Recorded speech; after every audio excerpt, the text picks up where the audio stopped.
That's not good. I was very confused as to what you got.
Thank you, Professor.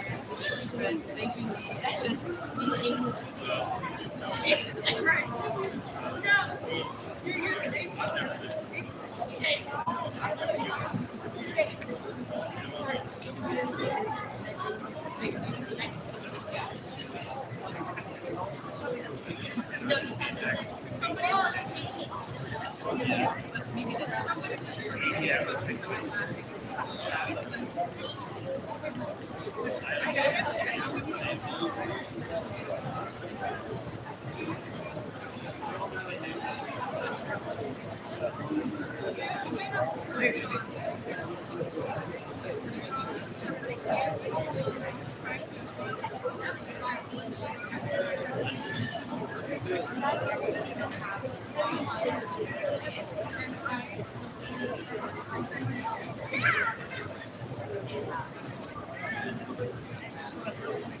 you,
God dang it, Stella.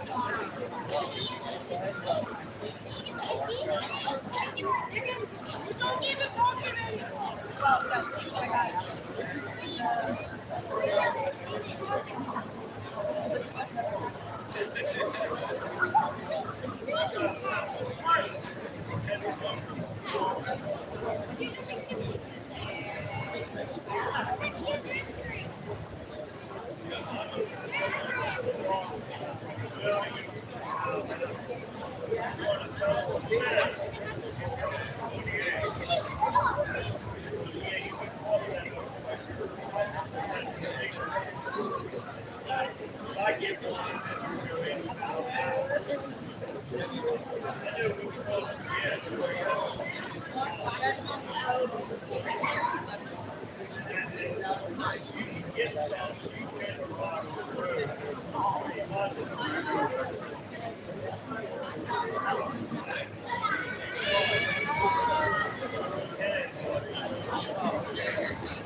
America, America, God made thine every flaw. Confirm my soul in self-control, that liberty in love. Oh, beautiful for heroes true in liberating strife, who more than self had crushed with love and mercy more than life. America, America, may God thy gold revive, till all success be known and every gain divine. Oh, beautiful for patriotry that sees beyond the years. Thine alabaster city gleam, undimmed by human tears. America, America, God made every flaw. Convert thy soul in self-control, thy liberty in love, and crown thy good with brotherhood, from sea to shining sea.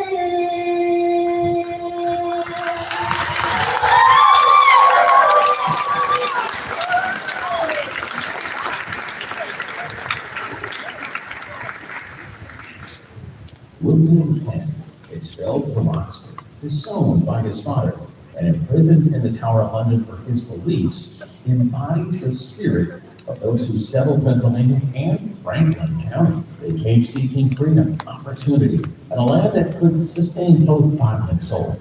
Franklin County lies in the heart of the Great Appalachian Valley, a landscape named by the Lenni Lenape for its endless hills, clear waters and rich forests. Its valleys, Path, Horse, Bear, Amberson, Cove, and Little Cove offered beauty and abundance that drew settlers west. Scots-Irish pioneers arrived first, followed by German immigrants whose skill and perseverance helped the county grow. Settlement in Franklin County began in the 1730s in what was called the Conococheague Settlement, named for the waterway whose Lenape name means a long way indeed. Early settlers built homes, mills, and churches as word spread of good land and abundant water. As settlement expanded, native hunting and fishing grounds disappeared, straining relations and leading to raids on frontier families. Forts such as Chambers Fort and Fort McCord offered protection, but violence grew as the Delaware allied with the French during the French and Indian War. In 1764, Delaware warriors attacked Enoch Brown's school near Greencastle, killing the schoolmaster and 9 children, an act even condemned by Chief Nephilim. It was a brutal period marked by fear, retaliation, and a bounty on native scalps issued by Governor John Penn.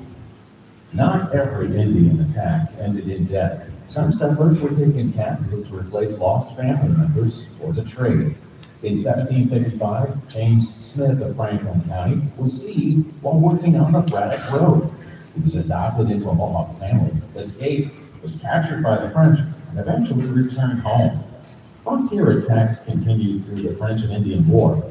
To protect settlers, the British built a chain of forts, including Fort Loudon, which served as a supply base for the Fords Road and campaign that drove the French from Fort Duquesne. After the war, tensions eased but never disappeared. Traders still sold banned weapons to native tribes, endangering settlers. James Smith and his men, the Black Boys, destroyed contraband goods, clashed with traders, and confronted the British at Fort Loudon.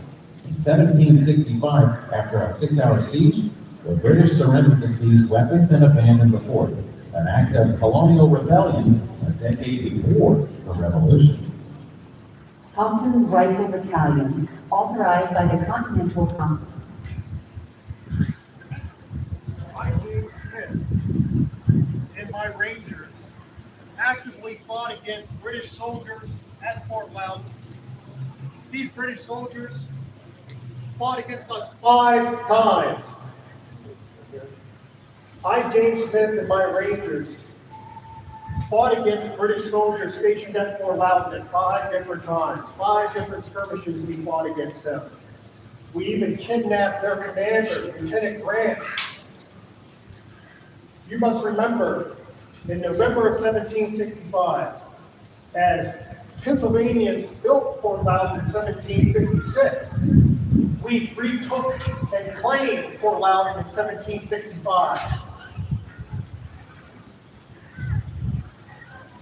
Congress on June 14, 1775, recruited riflemen from Franklin County. Company A, led by James Chambers, and accompanied by his 12-year-old son Benjamin, marched with units from Pennsylvania, Maryland, and Virginia to Boston.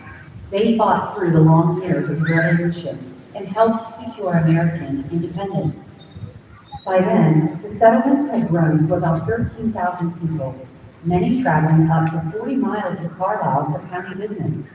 In 1784, the legislature approved a new county carved from Cumberland. On September 9, 1784, Franklin County was officially created, named for Benjamin Franklin, with Chambers Town as its seat. Wasting no time, Colonel Benjamin Chambers conveyed land on September 24, 1784, for a courthouse and public buildings, the site where the old courthouse still stands today. Franklin County had post offices in Chambersburg, Greencastle, and Shippensburg. Chambersburg was placed on the Philadelphia-Pittsburgh Coastal Road in 1803, later rebuilt as the Chambersburg-Bedford Turnpike.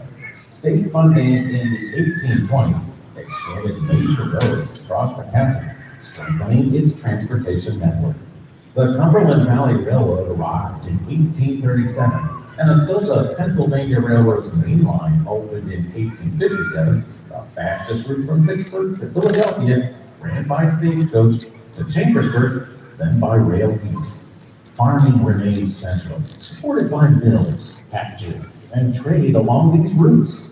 Inventors George Frick and Peter Geiser revolutionized agriculture with steam-powered machinery. By 1850, Franklin County's population topped 39,000, 3 times its size at founding, marking a period of rapid growth and rising questions of ethics, respect, and freedom across America. From 1830 to 1860, the Underground Railroad helped tens of thousands escape slavery, and Franklin County, just north of the Mason-Dixon line, held nearly 100 miles of hidden routes. In Mercersburg, barber Jacob Faison and his son George guided hundreds of freedom seekers. Others crossed South Mountain into Rouserville and found refuge at Thaddeus Stevens' Caledonia Iron Works, working safely among free men and fellow travelers.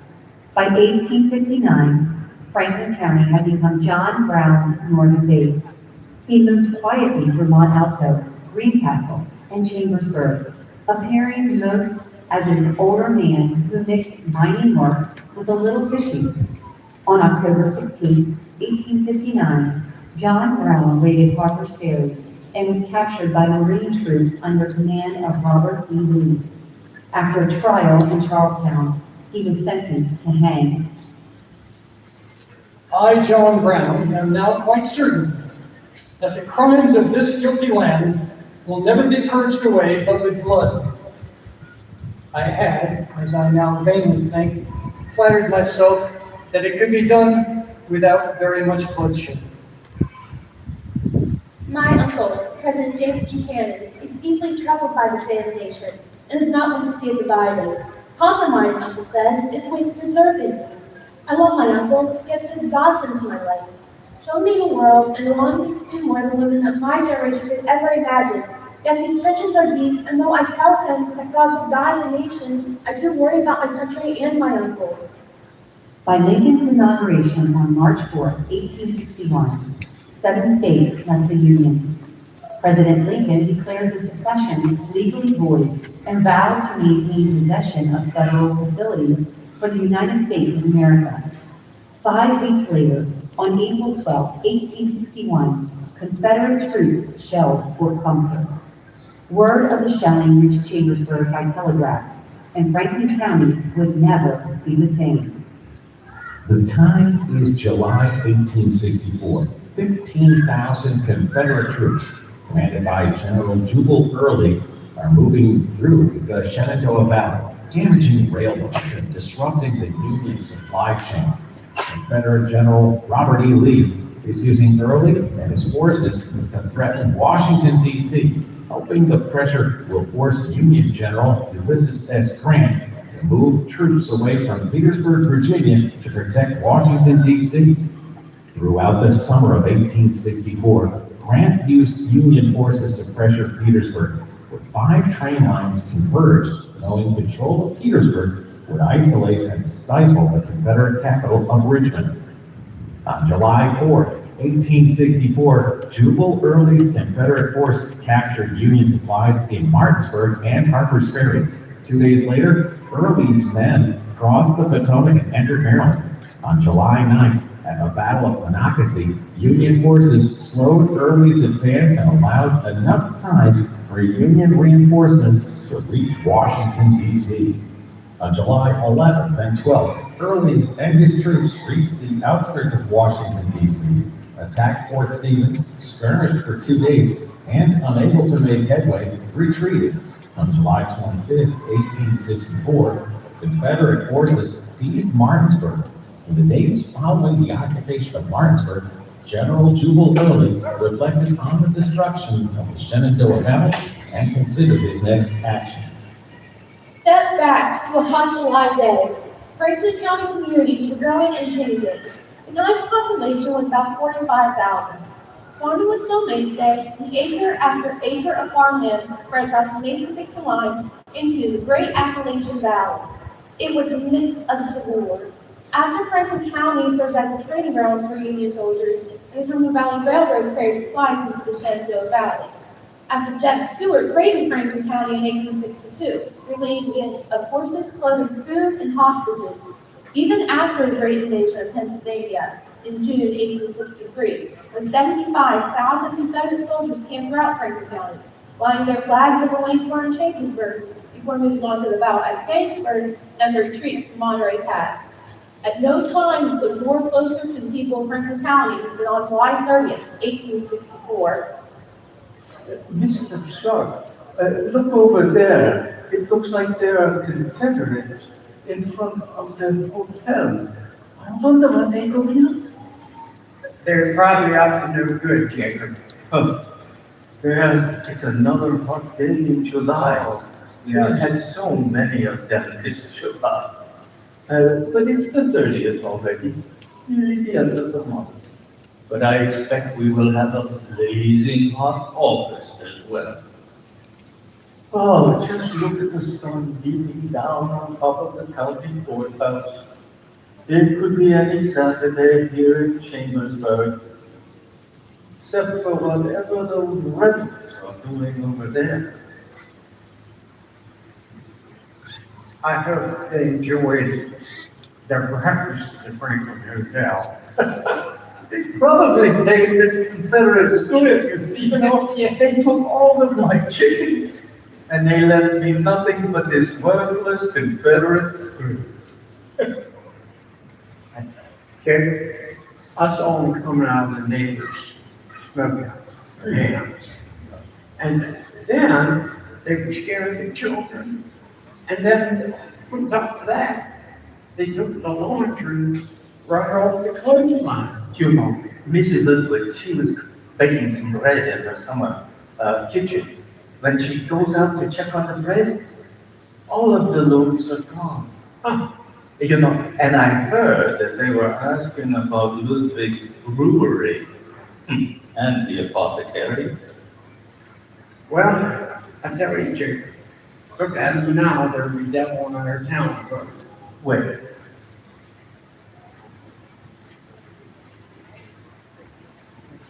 Is that right? Yeah.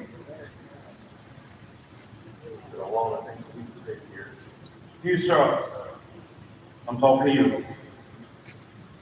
Sure, it's a nice looking shirt you have on there.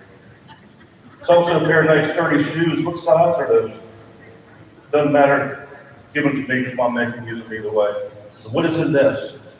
I think I'll be taking a little bit of this.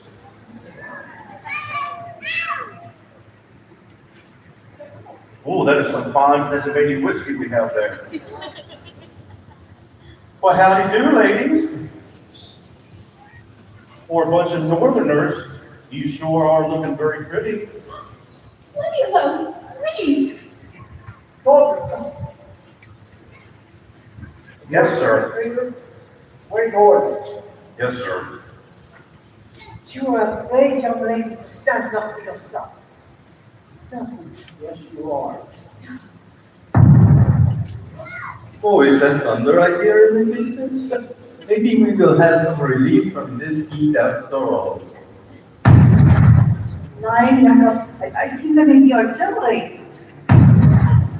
Yeah, that was definitely a cannon. You know, I think we might have something more than cannon fire to worry about. I hear horses. Many, many horses.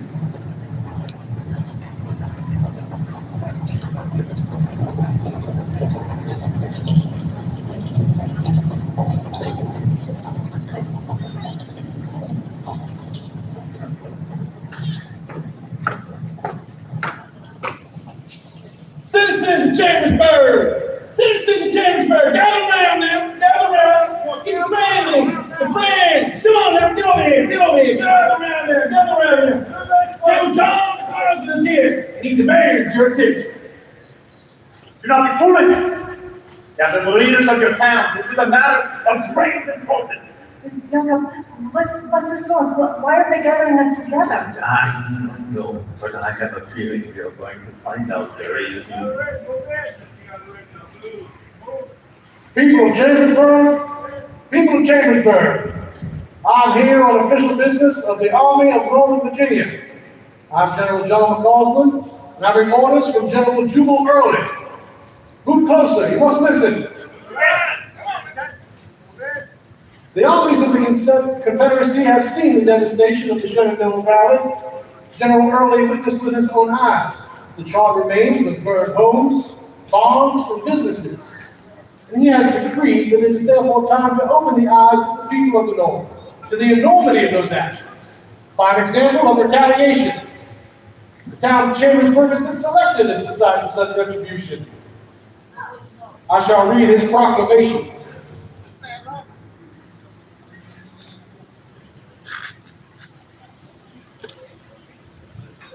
By order of General Jubal Early of the Army of Northern Virginia, Chambersburg is hereby ordered to pay $100,000 in gold or $500,000 in Yankee greenbacks.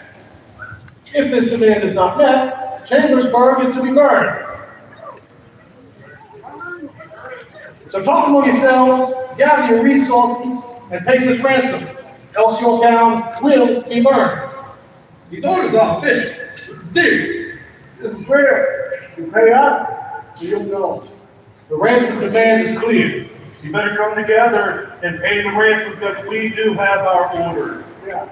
This cannot be. We cannot pay so much.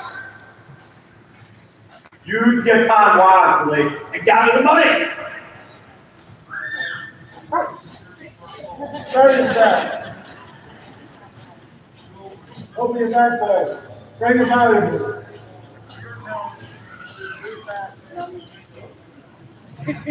You there? Yes, you there, Brown. Bring that man to me. Who are you, sir? What is your name? What is your role in this town? My name is Jacob Folk. I am a merchant here on the island and one of the leading citizens of Chambersburg. My friends, my family, neighbors, we have all worked very hard to build the houses, businesses, and the community that we have here. How can you ask us to pay this money? We do not have this kind of money. Let me assure you, sir, Chambersburg does not have that kind of wealth. We are a community of simple farmers and merchants. We are a humble and generous people, but we cannot afford what you are telling us. Well, we are generous and good people in the South as well, sir. You must understand, this is nothing personal, this is war. I'm General John McCausland, a Confederate commander, and I come here with orders from General Jubal Early. Now, he has decreed the town to be ransomed, so you are going to pay, else your town will be destroyed. We have been raided, we've been occupied, liberated, and occupied again. This is more than any town's share of war. We have met our struggles before, and we will continue to do so. Yeah, okay, you go ahead and think about gathering up those resources and paying this ransom instead of waiting on someone to ride in and save you. My commanders can step forward. Men, Colonel Peters, what is the status on the men on the Western Heights and the other approaches, the roads in the town? Pickets have been placed on all approaches to the town. Now, scouts report that there's Yankee cavalry about 10 miles south there in Greencastle. I believe April with the 4 seasons long. April.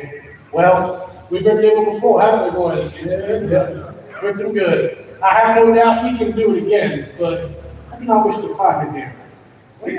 These people may think we are a pack of devils, but I will spare them the hells of war if I can. He hasn't moved yet. He may not wish to fight us here. He may actually wish to ambush us on the way south, on the way to Potomac. Think we're going to take the same route stupid. Well, old Jen is gone now. God rest his soul. And our mission here is quite different than his riding out the clothes. Well, sir, if he doesn't fight us here, might get these town folks and might get the ransom if we give him a bit more time. All right. I doubt it, General, or Colonel. I doubt it, Colonel. Either these townsfolk are stubborn, or maybe they don't take us seriously. Regardless of their reasons, we can't afford to fall into the Yankee trap. But I won't tolerate too much stalling from these obstinate farmers, either. General, you caused this stuff. $500,000, more than twice the demand for Frederick City in Maryland. We were able to collect $200,000 in credit. Perhaps for a town of this size, the demand is too high. General Johnson, these orders come directly from Jubal Early himself. I'm compelled to obey them, as are you. Now, you've seen these orders, you know they cannot be changed. So instead of countermanding me, you need to be keeping an eye out for those Union reinforcements and organizing your men into different parties here in town. Yes, sir. Major Gilmore, have we secured more barrels of kerosene? Very good. I must speak with General McCauley. All right, let him through, let him through. You have confiscated more items, medical supplies, clothing, and large amounts more. Maybe if we can give you some grain, silage, and some hay, that will be sufficient to ransom Chambersburg.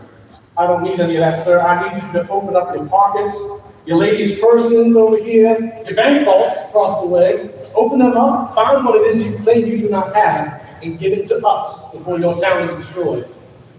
Let us reason with one another. You have spoken of the devastation yourself. Perhaps your own neighbors, friends, or family. Why would you wish to perpetuate the same result on the poor defenseless people of Chambersburg? We have seen the destruction, haven't we, boys? Destruction brought by the same armies you're hoping will rescue you today, Mr. Hook. Those same armies have been very busy burning women and children out of their homes throughout the Shenandoah Valley. What kind of men are you? What kind of laws or rules of war do you follow that allow you to make war on people who cannot defend themselves? You ask what kind of men we are? My ranks, they're filled with farmers, merchants, carpenters, ordinary men caught up in extraordinary circumstances. I was a professor at the Virginia Military Institute before this war began. It was my cadets who guarded your old John Brown after his failed insurrection in Harper's Ferry. So, you ask what kind of men we are? We are the men Virginia relies upon to beat back the waves of endless northern invaders that have rolled down out of Pennsylvania and the other Yankee states. For what? To do nothing more than wage a relentless war of aggression against their own brethren below Mason-Dixon.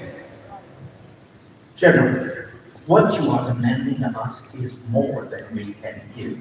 We have already told you that we are unable to meet your ransom demands. Most of the men in town refuse to pay even a partial tribute. The banks have sent all of the money east. I assure you, our hands are tied in this matter. General, I believe you will regret what you are doing here if you live to regret anything at all. The ransom demand is clear. Time is short, and I will not negotiate the spoils of war. Please, we are women and children and grandparents. Our children, this is so terrible. Man, I can see now this ransom demand will not be paid. We have worked so hard, it makes no sense. So many of our community are women and children. Where are we to go? Where are we to live? Please spare us. We will begin the burning here in the courthouse. But that's no. This is not right. Mercy! Is there nothing we can do to stop this senseless destruction? Stop moving those kerosene barrels, men. Stop this. I want them over there. Come over here in this corner too. Oh. The next barrel I'm gonna put right here, right in the center of the pail. No. I want another barrel put right here. Please stop this. And then anything else we have left will go up there on the courthouse steps. Oh, stop. Everything ready, men? Everything's ready. Fire the town!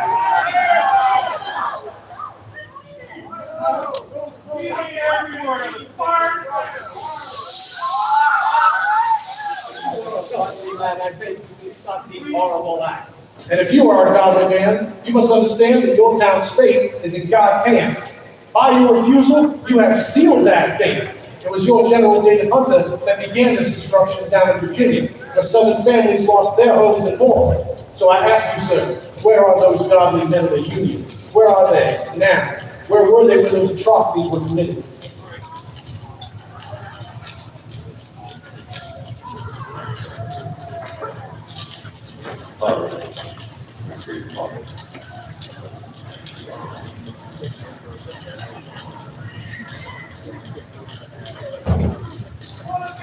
Really don't begin this war. Nothing good can come of this terrible thing you do. Men, I want to squad up there, fire the Franklin home from within.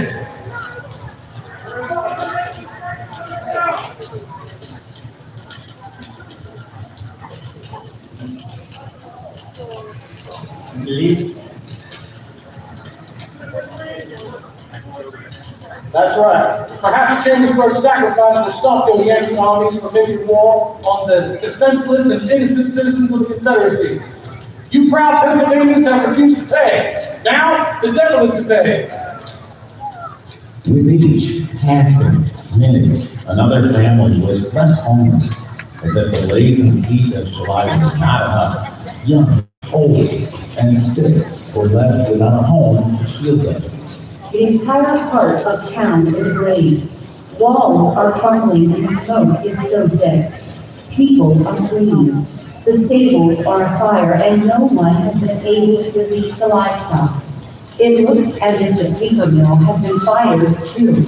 Black swirls of smoke are blowing from the factories along the Conagay Creek. Look, so much smoke is coming from North Main.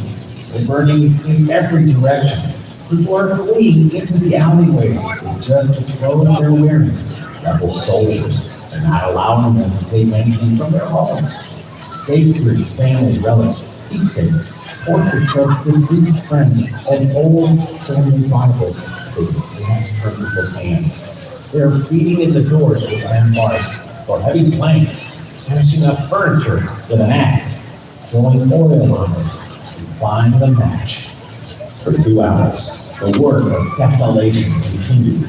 More than half the town is burning.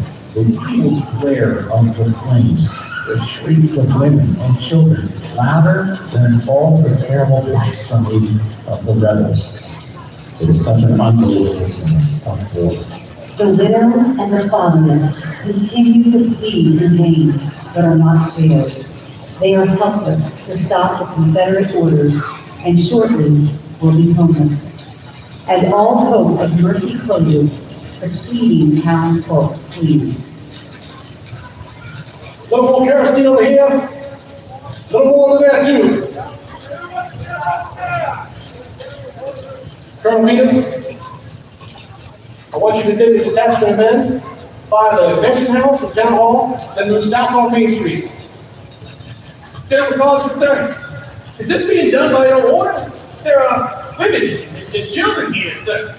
Is it right? General Jubal Anderson Early, my commander and yours, has issued these orders to ransom the town. Sir, I have honored the Confederacy. Virginia voted for secession. When I was rather resign the country and break my soul to carry out this order. Colonel Peters, you have indeed served gallantly. You may have needed that sword before too long. However, I cannot tolerate such insubordination. Therefore, consider yourself relieved of duty and placed under arrest. I will take my leave, sir. Major Gilmore, forward the man in March Northwest. Your command, man.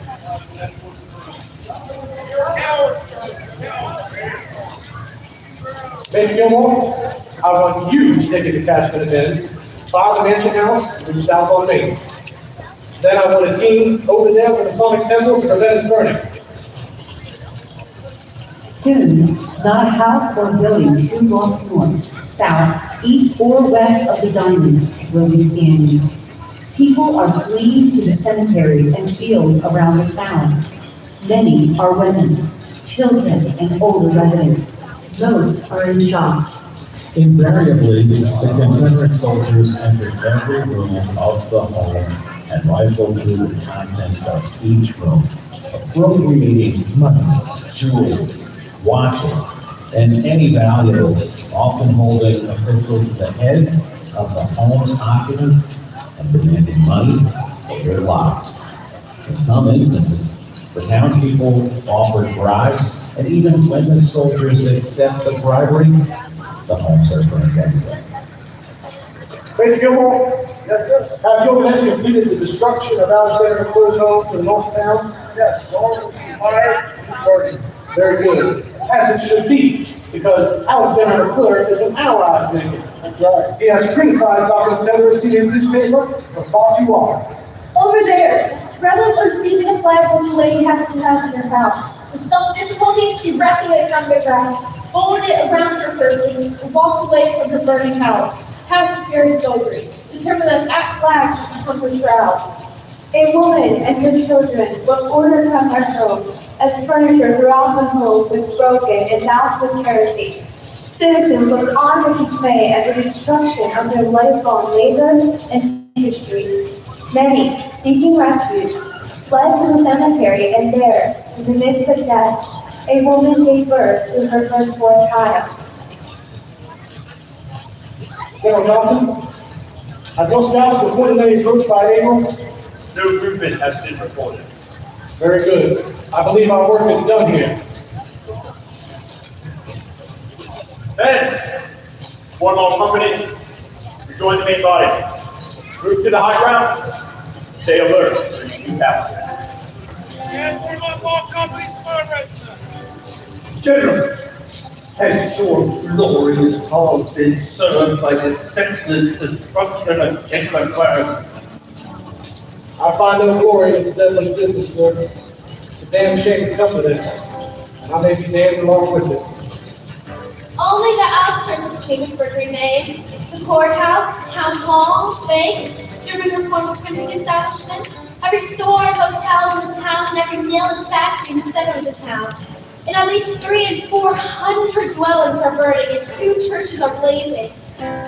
3 fourths of the town is destroyed.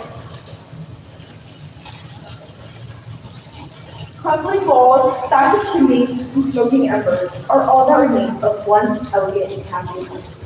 The large Franklin Hotel, the arcade buildings, John B. Cook's houses and cannery, Brent's Hotel, the late Matthew Gillen's large dwelling, J.S. Wolfco's stores and dwelling, Brewers and Mrs. Joseph Chambers' beautiful residence are among the many valuable properties on the street in ruin. As a final act of destruction, they stopped by the residence of the county superintendent of schools and burned his house, because as they told his family, he taught Negroes. Due to the hunger of the little ones and new horror to the sea, families were separated, and the strife of fathers and mothers was seen everywhere, beginning to confusion for those that were missing. Fire and smoke went up into the sky as if called down God's vengeance on the incendiaries. Paper was scattered across the county as if to bear witness to what happened. Many a soldier received, hard as they were, and horrors before, weeping over the desolation that they had made. Many were crying out, I never enlisted for this. For miles around, the French inhabitants fled. They knew not whither. Some continuing their flight until they dropped to the ground in exhaustion.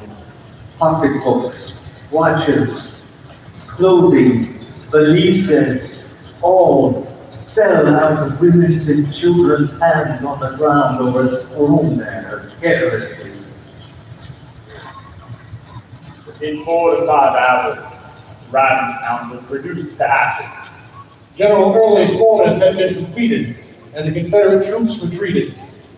Within a few hours, Union cavalry came through the devastation that was Chambersburg in pursuit of the rebel cavalry. On August 7th, the pursuit ended in a Union victory in Moorefield, West Virginia. The Union troops were heard to shout, "Remember Chambersburg and surrender, you house-burning villains." The once beautiful town of Chambersburg was in ashes. 11 squares of blackened ruins, and 2,000 people, suddenly homeless, dashed to poverty, torn violently from the sacred associations of the past, and driven to wander the streets and countryside, seeking shelter and place to rest. By evening, chimney stacks and fragments of walls formed a dreary outline of ruined houses. Not a light was left by the fitful glowing of embers amid the rubbish that filled the cellars. The silence of the grave reigned, where often had been heard the sounds of joy and mirth, of praise and prayer. Now and then, a person would walk down the middle of the street because the pavements were littered with crumbling walls. The devastation was massive.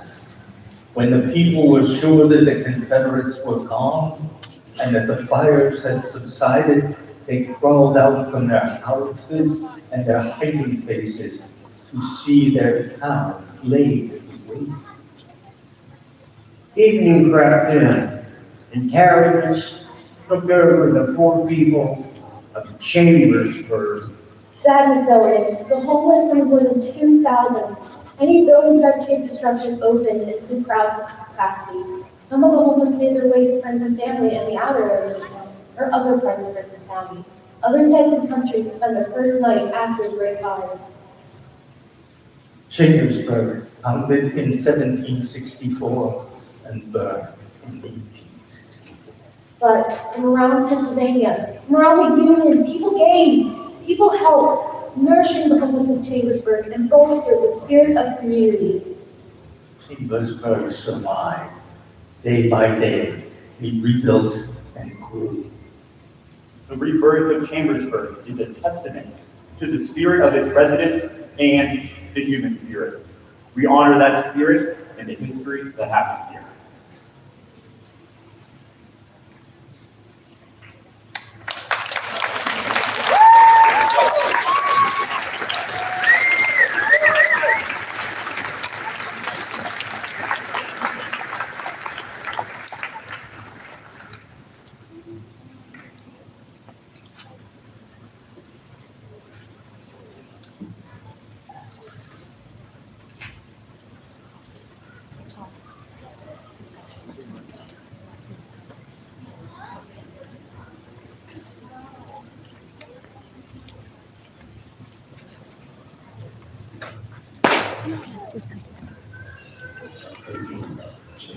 Thank you, John. Hello, everybody. If you guys wouldn't mind, those Burning of Chambersburg programs that were handed out to you, the very back, second to last page, we have the lyrics for "This Land Is Your Land." We'd appreciate it if you would sing this song along with us. We're going to do this in remembrance of that day.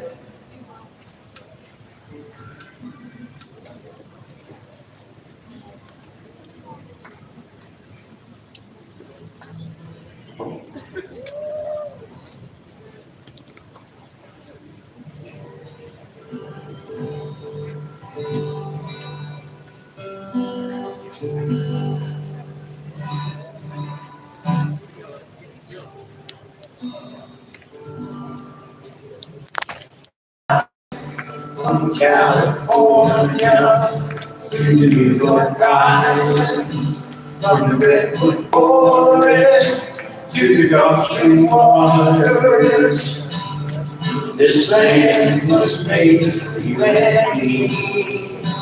As I was walking that river highway, I saw above me that endless skyway.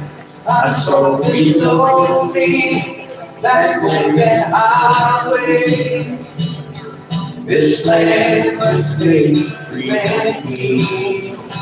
I'm a rainbow and for the footsteps, sparking sands of forgotten deserts, and all around me, a voice was sounding. This land must be you and me. When the sun comes shining, and I was strolling, and keep you waving, and the dust got rolling, and all was lifting, a voice was chanting. This land was made you and me.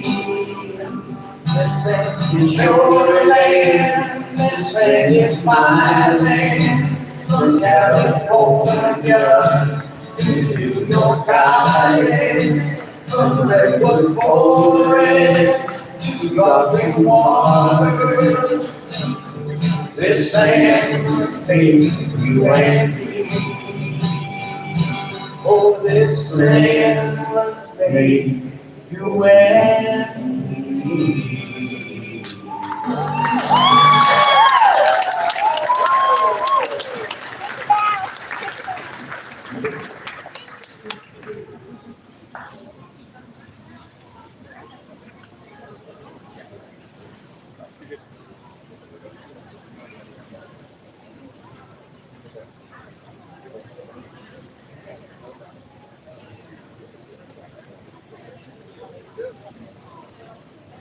Ladies and gentlemen, that concludes our program for this evening.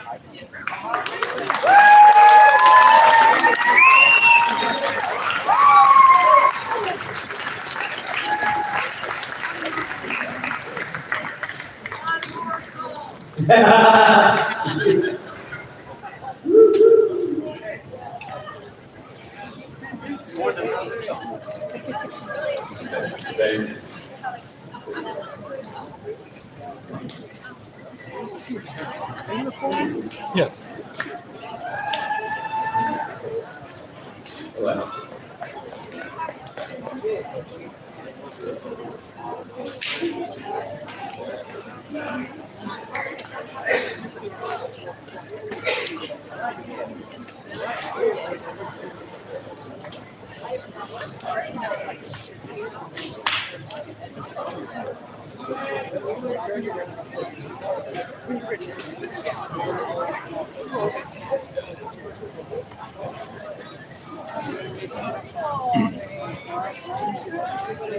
Great job. That was so cool. That was so neat. I was thinking it was a great place to grow up. I didn't know what I mean. That was great.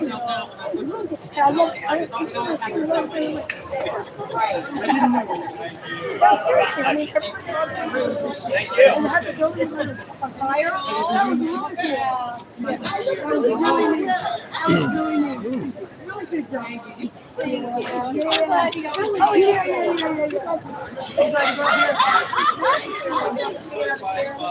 You guys did a great job. Great job. Yes, sir. North Carolina. Going to the Mason Dixon line. Enemy territory. Yeah. But this is great. This is great for the community to see this. This is good. I mean, let's grow up. It's my 11th year. Really? You guys did a great job.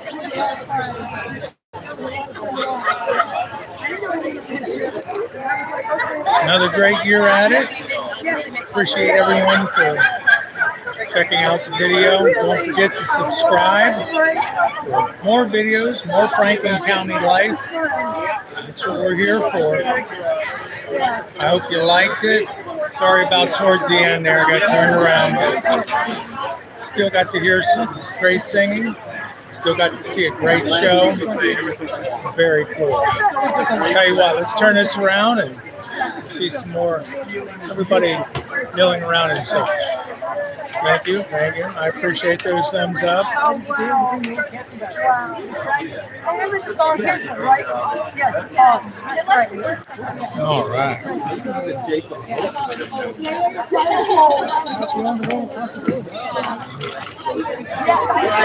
There's Evan Kreider. Playing the guitar in the background and such, very cool. Thank you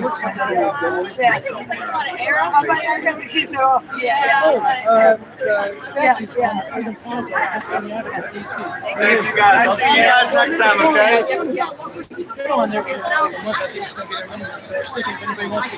All right.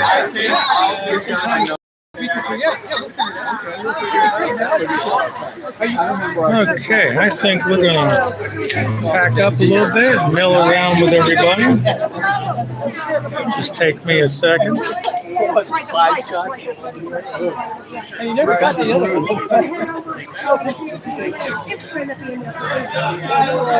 We'll be in touch on Facebook or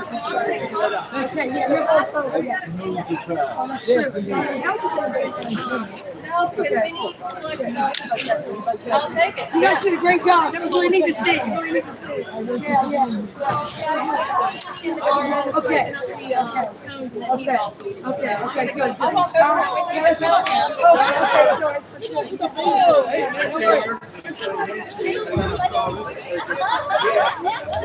All right.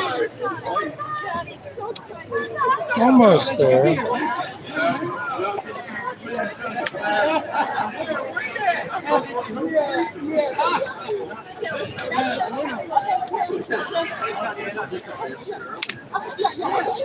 You're the one asking for a good question. She's the master. She mentioned her name.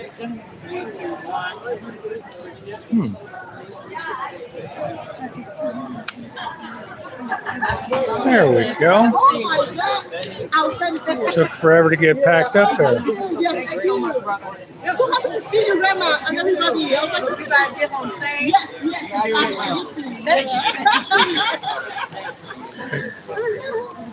That was a great job. Yeah. All right. Oh, I didn't see. I was standing over there. I couldn't see it. You made a really good graphic imagery. Smoke rolling over the top.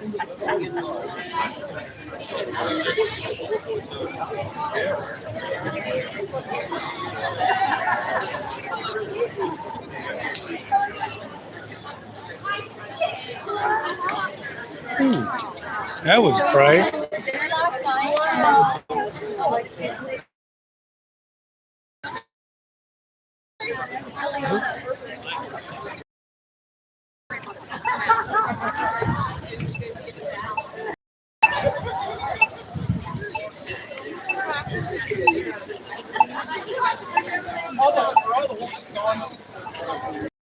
I thought so. She wanted to pet one. I'm like, let's get to the woods. Go back to that. I heard they're reopening. Okay, so they're not. There we go. Walking around after hours here. Got the fountain there behind me. Yeah. That's sharp.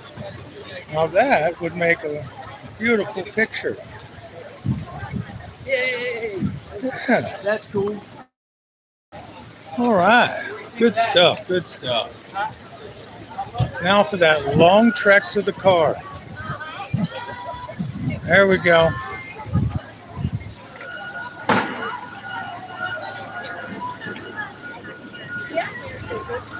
Look at that. Big old box truck with flag, sharp.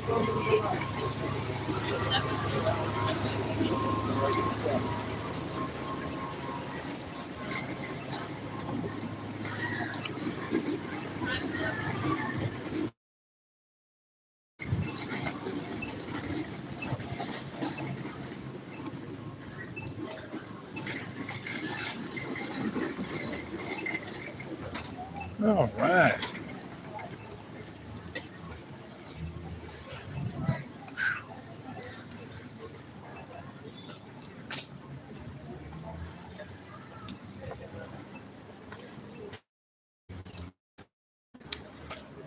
There we are. Take a trip down the alley here. Well, Fort Chambers Park.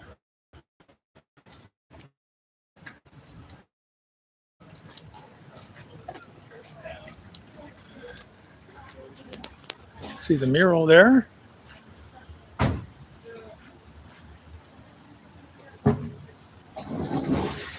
It's a lot of stuff. Probably took forever. It's been a while.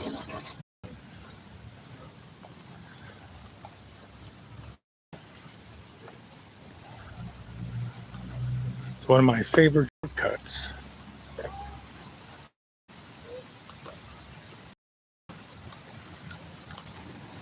That's it. Hope you enjoyed it.